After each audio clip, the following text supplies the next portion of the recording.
What is something game showy I could put on that would both delight and embarrass my helped homies? I think you nailed it. Ooh, I get no respect. Welcome everybody to the Cool Kids Table podcast.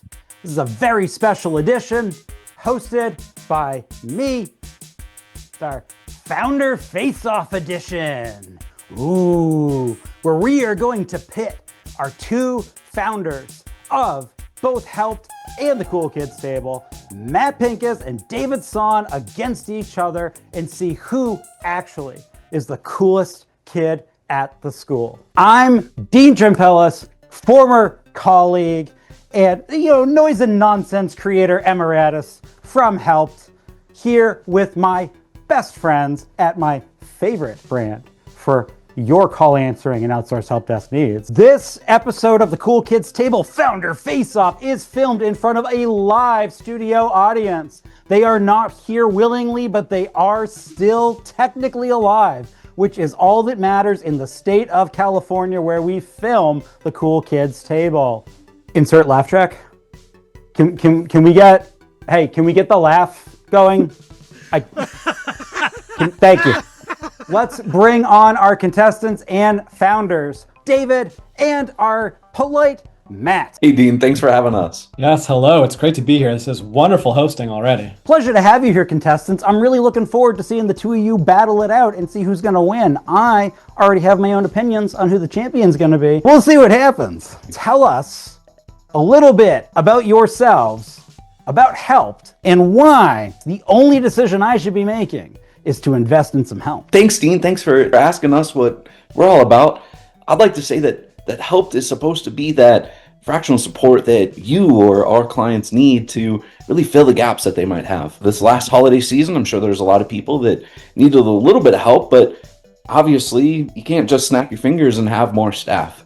We're there to be able to be that thing that fills the gap, that can be in the background, that can be engaged, high, low volume, whatever it might be, whenever you need it. We just want to be the ones that can be the Band-Aid, that can be the solution to, that age-old problem of trying to be everywhere all at once. When you were both back in high school, and we'll start with Matt, what persona were you? Were you the jock, the class clown? Were you the overachiever? Were you perhaps a fourth category that isn't defined, handsome intellectual? I mean, which one were you? Process of elimination here. I definitely was not the overachiever, a huge slacker. In my senior year, I think I cut half the day each day.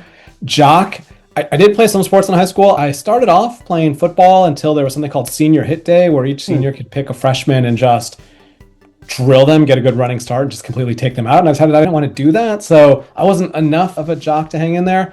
And I think I was, kind of quiet, that I couldn't have been the class clown. So I guess I would just say I was a slacker. I would have pegged you for being ultimate frisbee and maybe chess club. I was in the chess club. I don't think we had ultimate frisbee in Ohio, though. Oh, we did tip some porta potties, actually, in high school. That was a fun There you go. hobby. David, the obviously more outgoing and more charming of the duo, clearly, when you were in high school, which persona were you? So this is not going to come as a surprise to you based on that preamble, but I was the guy that was friends with everybody. I would spend my lunch going from table to table, talking to the skaters, the preppy kids, the nerds, the whatever. And so, yeah, I kind of was a little bit of that, everybody's friend type.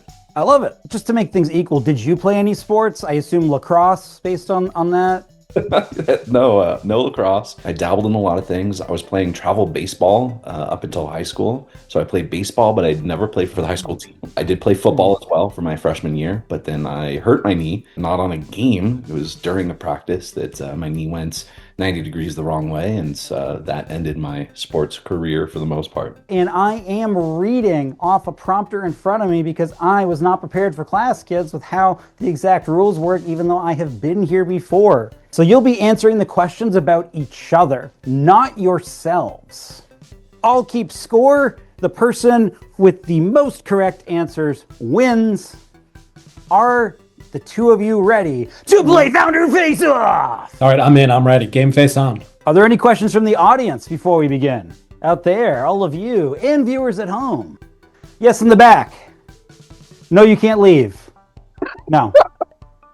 No, and there's no... Can we do something about that? Duct tape? Thank you.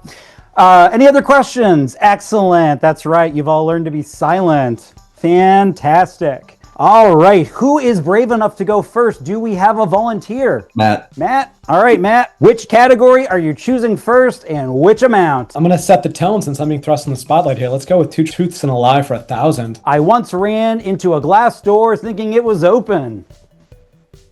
I wanted to be in the medical field growing up. I played roller hockey when I was younger. I'm going to go with the lie is roller hockey. Oh, no, I don't buy it. I think he's walked into a glass door before.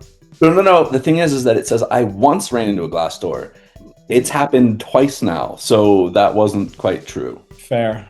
How fast were you running when you ran into the glass door, David? I was actually on rollerblades, so it was like a roller hockey / glass door mock-up. Big game to play, a lot of points on the board. Let's send it over to David. I think I'm going to go with the Who Said It for 400. All right, David, in order for people to feel comfortable with one another, there needs to be 3 points of connection. Who said it? So we had Matt Solomon on, who talked a lot about the dynamics between co-founders, which was really neat. But then we also had Joseph Landes on from Nerdio that had a lot to say that was a little bit more philosophical and, more kind of about like the connection between people. If he gets it wrong with his guess, am I allowed to steal? Yeah, and then you'll get 400 points against your negative 1,000. Perfect. I'm going to go with Joseph. I need to try to steal. I'm wrong? If he's wrong, my first thought was probably James Abercrombie. Oh! All right. So, Matt, you have negative 600 and I have negative 400. All right. That happens. Now, this is not going well for David and Matt. David, the board is yours. Let's do another Who Said It. Who said it? I think MSPs are wildly allergic to the sale. Pick up the phone and call people. All right. I got that one. Harrison Barron, final answer. I can't even steal that one. That's an easy one. Poignant episode. Hey, points on the board for David.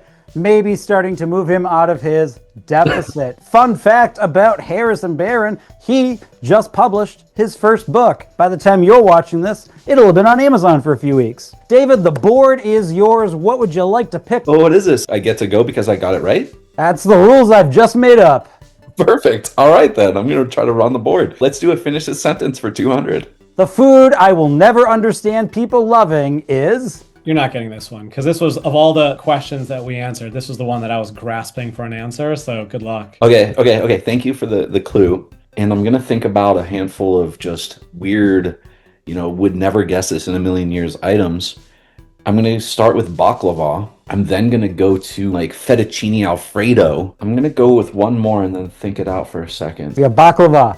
Yeah. We got fettuccine alfredo. Fettuccine alfredo, and then we've got something like a Italian sub sandwiches. Italian sub sandwiches. Hey, forget about it. So I'm gonna go with that one. I'm actually gonna say sub sandwiches. I'll take those one by one here.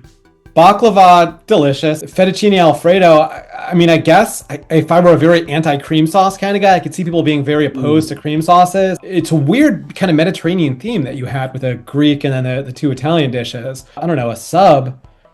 Do people really love subs, or is that just kind of replacement food?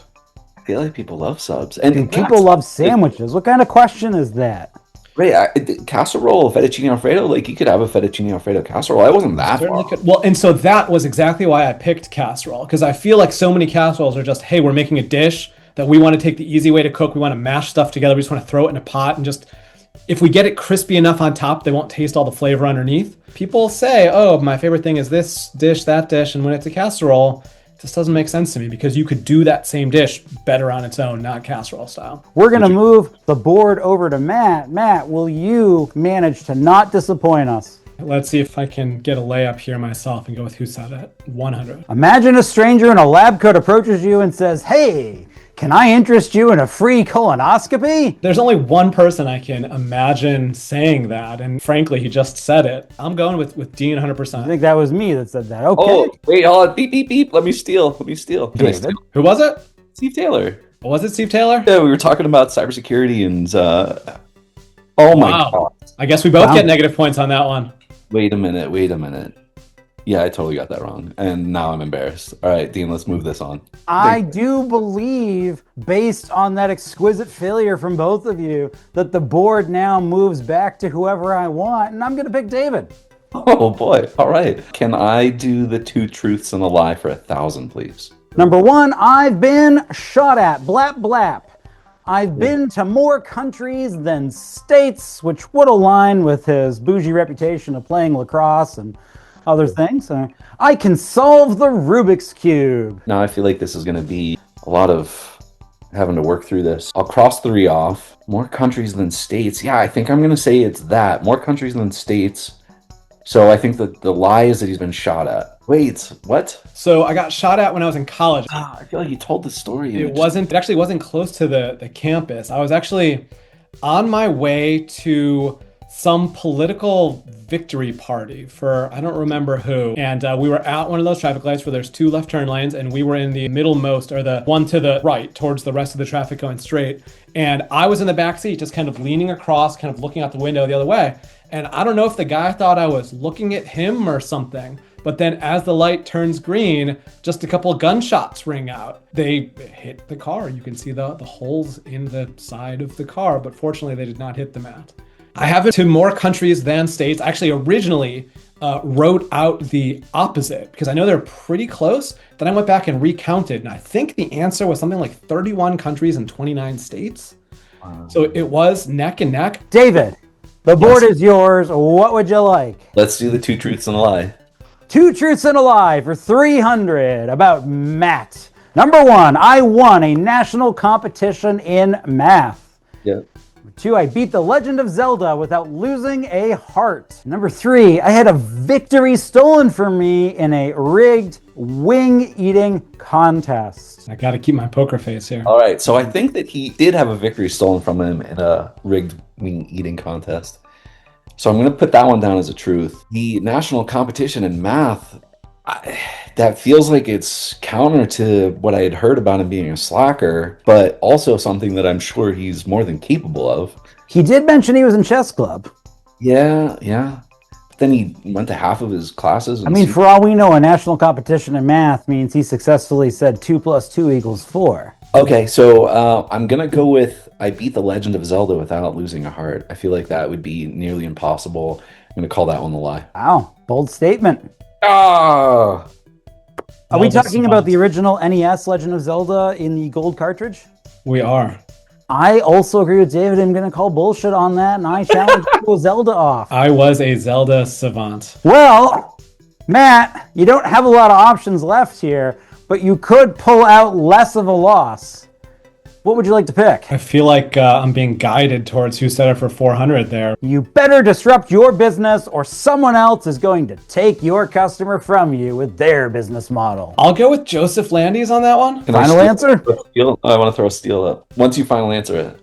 Yeah, final answer. Was that one the Steve Taylor one? I feel like I heard that recently. Like I was preening and watching some of our old episodes, and I think that might have been Steve. Oh, you were of course. I feel like Joseph and Jim were the 2 most insightful folks that we had. Like if I had to rank them, it'd be Joseph and Jim right up there, Dean down at the bottom, and everyone else in the middle. So I guess that could have been a coin toss there. Sorry, my Jim. Emotions and my heart right in the field. Well, friends, this has been an embarrassing failure. An embarrassing failure on the part of both of you. You've both proven that you know nothing about one another, nothing about your contestants, and you are completely unable to tell when one or the other is lying. If we were totaling up points, you both lost. In terms of actual points on the board, I suppose David's ahead. So with that, we have to calculate a winner, and the winner is you, the audience at home. With that, you have made it through the lunchroom chaos, which means both of you are now entitled to actually sit at the cool kids table. Thank you, everybody, for joining our Founder Face-Off. Oh, that was fantastic. Thank you, Dean. Looking forward to our redemption. Thanks for having me, friends.